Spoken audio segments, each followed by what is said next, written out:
A'udzu billahi minasy syaithanir rajim. Bismillahirrahmanirrahim. Assalamualaikum warahmatullahi wabarakatuh.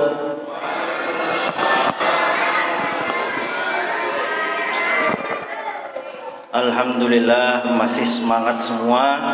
Mudah-mudahan kita senantiasa diberikan kesemangatan sampai akhir bulan Ramadan menjadi orang yang istiqomah dan husnul khotimah. Amin ya rabbal alamin.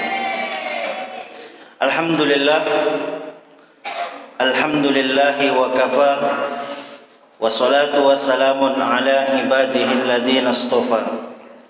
Ashhadu an la ilaha illallah wahdahu la syarika lah, wa ashhadu anna sayyidana wa maulana wa habibana Muhammadan abduhu wa rasuluh. Allahumma salli wa sallim ala sayyidina Muhammad wa ala alihi wa ashabihi wa tabi'ina lahum bi ihsanin ila yaumil qiyamah. Amma ba'd. Faqad qala Allah ta'ala fi kitabihil aziz, a'udzu billahi minasy syaithanir rajim. Qul bi fadlillahi wa bi rahmatihi fabidzalika falyafrahu huwa khairum mimma yajma'un. Wa qala Nabi sallallahu alaihi wasallam, kullu amal ibni adam lahu illa shiyam fa innahu li wa ana ujzi'u bih, atau kama qala alaihi salatu wassalam. Bapak Ibu jamaah salat Isya, salat tarawih yang dirahmati Allah Subhanahu wa taala. Puja dan puji syukur kehadirat Allah di malam yang ke-26 bulan suci Ramadan. Kita masih diberikan berbagai macam nikmat kesehatan, nikmat kesempatan, umur yang panjang, luasnya rezeki, nikmat iman wal Islam. Kita berharap mudah-mudahan semua nikmat-nikmat yang Allah berikan kepada kita senantiasa Allah kekalkan di dalam diri kita. Amin ya rabbal alamin. Sebelum saya ceramah, biasa saya buat kesepakatan dulu ini sama anak-anakku. Nanti selepas sholat witir, yang mau minta tanda tangan boleh, dengan syarat itu bukunya harus ada tulisan isi ceramahnya. Karena kalau tidak ada tulisan isinya berbahaya. Sama seperti bapak-bapak punya perusahaan, dikasihkan cek kosong, suruh tanda tangan. Wah, ini tidak tahu kita ini mau dibuat penipuan apa ini, iya kan? Nah, kita buat kesepakatan, saya biasa seperti itu sama anak-anakku sekalian, setiap ceramah tarawih buat kesepakatan yang tidak ada isi ceramahnya nanti tidak ditandatangani. Sepakat ya anak-anakku? Oke. Bapak Ibu jamaah salat Isya, salat tarawih yang dirahmati Allah. Bulan Ramadan ini merupakan bulan berlomba-lomba di dalam amal. Tetapi yang perlu kita perhatikan di sini adalah amal apa yang diperlombakan di dalam bulan Ramadan. Kalau kita menganggap bahwasanya yang dilombakan adalah amalan wajib, salah. Kenapa? Karena amalan wajib, amalan fardu di bulan Ramadan ataupun di luar bulan Ramadan itu sama saja. Bedanya hanya di puasanya saja. Bulan Ramadan mau ditambah sholat duhurnya 2 kali biar pahalanya double. Oh, tidak bisa. Tidak bisa. Sholat isyaknya mau ditambah 5 kali biar pahalanya berlipat ganda. Tidak bisa. Tetap 1 kali. Ini amalan wajib. Sehingga kesepakatan alim ulama bahwasanya yang diperlombakan di dalam bulan suci Ramadan ini adalah amalan-amalan sunnah. Sholat sunnahnya, bacaan Al-Qur'annya, sedekahnya, dan lain sebagainya. Ini yang diperlombakan. Tetapi malam ini saya tidak mau membahas amalan-amalan sunnah. Yang saya mau angkat malam hari ini adalah tentang apa sunnah itu.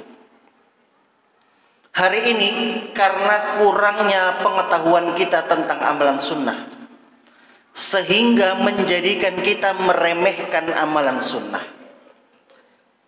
Ada sebuah istilah, as-sahabah ya'maluna sunnah li'annahu sunnah, sedangkan umat hari ini yatrukuna sunnah bi'annahu sunnah.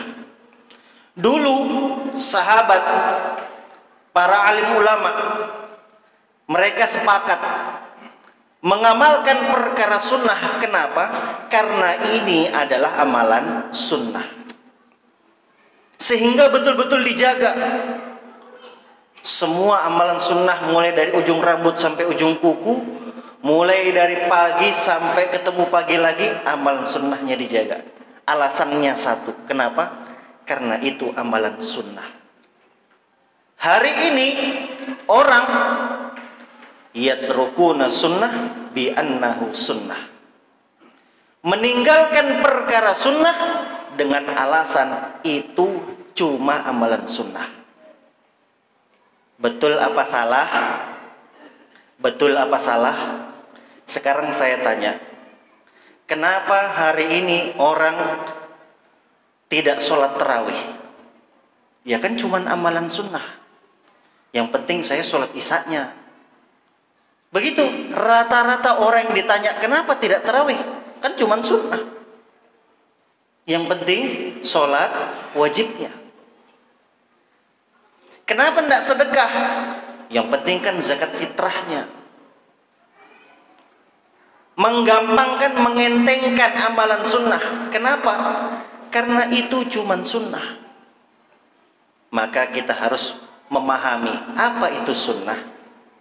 Sunnah secara garis besar itu ada 3. Yang pertama sunnah menurut ahlul hadis, yang kedua sunnah menurut ahlul fikih, yang ketiga sunnah menurut ahli tasawuf. Sunnah menurut ahlu hadis itu apa? Aqwalun nabi wa af'aluhu wa sukutuhu an ba'di af'ali wa aqwali sahabah. Sunnah menurut ahli hadis itu apa? Sunnah menurut ahli hadis adalah perkataannya Nabi, perbuatannya Nabi, diamnya Nabi terhadap perkataan dan juga tingkah laku sebagian sahabat. Saya berikan beberapa contoh. Suatu ketika Rasulullah SAW mengadakan safar bersama beberapa sahabatnya. Ketika di jalan, Rasulullah SAW melewati sebuah jalan yang sempit, karena di situ di kiri kanannya banyak pepohonan-pepohonan. Maka ketika beliau berjalan, di depan jalan, di depan itu ada pohon yang dahannya melintang. Ketika Rasulullah lewat, beliau lagi menaiki kendaraan unta atau kuda, maka Rasulullah SAW menundukkan kepalanya. Kenapa? Karena untuk menghindari dahan yang melintang. Singkat cerita, beberapa tahun setelah Rasulullah wafat, satu orang yang dulu pernah mengikuti safarnya Rasulullah ketika itu ada di safar bersama beberapa sahabat yang lainnya, melewati jalan yang sama, tetapi bedanya ketika itu jalannya sudah bagus, sudah lebar, tidak ada pohon-pohon atau ranting dahan yang melintang. Maka sahabat itu lewat jalan itu. Melewati jalan itu, tiba-tiba beliau menundukkan kepalanya. Tidak ada angin, tidak ada hujan, tidak ada dahan, tidak ada pohon. Tiba-tiba beliau menundukkan kepalanya. Sahabat yang lain bingung. Kenapa itu tundukkan kepala? Tidak ada apa-apa. Kenapa menundukkan kepala? Ditanyakanlah, wahai sahabatku, kenapa engkau tadi menundukkan kepala? Padahal tidak ada angin, tidak ada hujan, tidak ada pohon, tidak ada dahan. Maka sahabat tadi berkata, ketahuilah dulu saya pernah bersafar bersama Rasulullah melewati jalan yang sama di sini. Ketika itu Rasulullah di jalan ini menundukkan kepalanya karena menghindari dahan yang melintang. Saya hari ini melewati jalan yang sama, melewati tempat yang sama, maka saya ingin mengikuti apa yang dulu dibuat oleh Rasul. Dasarnya satu, apa? Dulu pernah dibuat oleh Rasulullah Sallallahu Alaihi Wasallam, sehingga tidak ada angin, tidak ada hujan, tidak ada dahan, tidak ada ranting, beliau tetap menundukkan kepala. Contoh yang pertama. Yang kedua, suatu ketika ada seorang Yahudi. Dia diberitahu sama orang-orang, jangan coba-coba memang kamu dengar itu apa yang diucapkan oleh Muhammad. Tukang sihir dia itu, tukang sihir. Kalau kamu mendengarkan apa yang diucapkan oleh Muhammad, tersihir kamu. Maka orang Yahudi itu setiap melewati kota Madinah, dia selalu menyumpelkan apa itu? Di kupingnya sumpelan, biar tidak mendengarkan apa yang diucapkan oleh Rasulullah. Qudratullah, kuasanya Allah. Suatu ketika orang Yahudi itu pulang dari bepergian, mau pulang ke rumahnya, melewati depan Masjid Nabawi. Ketika itu Rasulullah Shallallahu Alaihi Wasallam lagi membuat majelis taklim di depan Masjid Nabawi. Qudratullah, kuasa Allah, salah satu yang menyumpel di kupingnya orang Yahudi itu tiba-tiba terjatuh.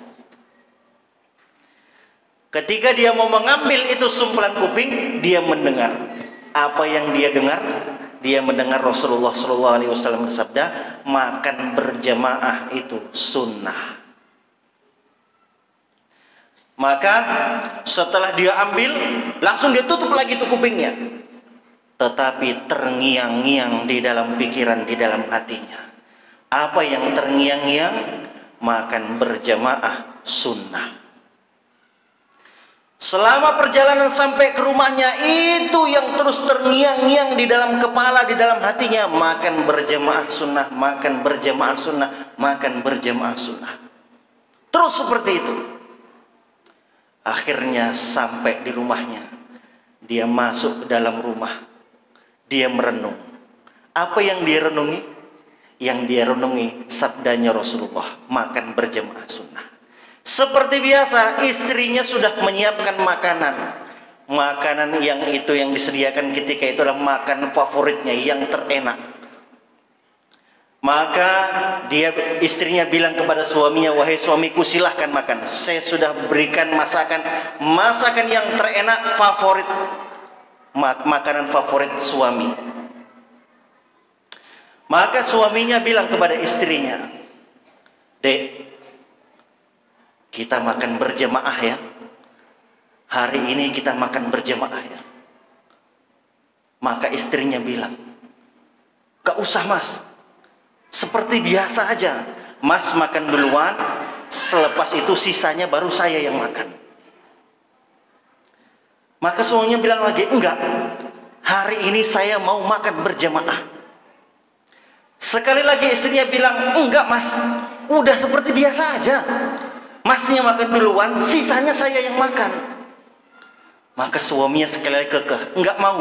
Hari ini saya mau makan berjamaah. Maka seketika istrinya menangis. Istrinya menangis. Heranlah suaminya ini. Dek, kenapa kamu menangis?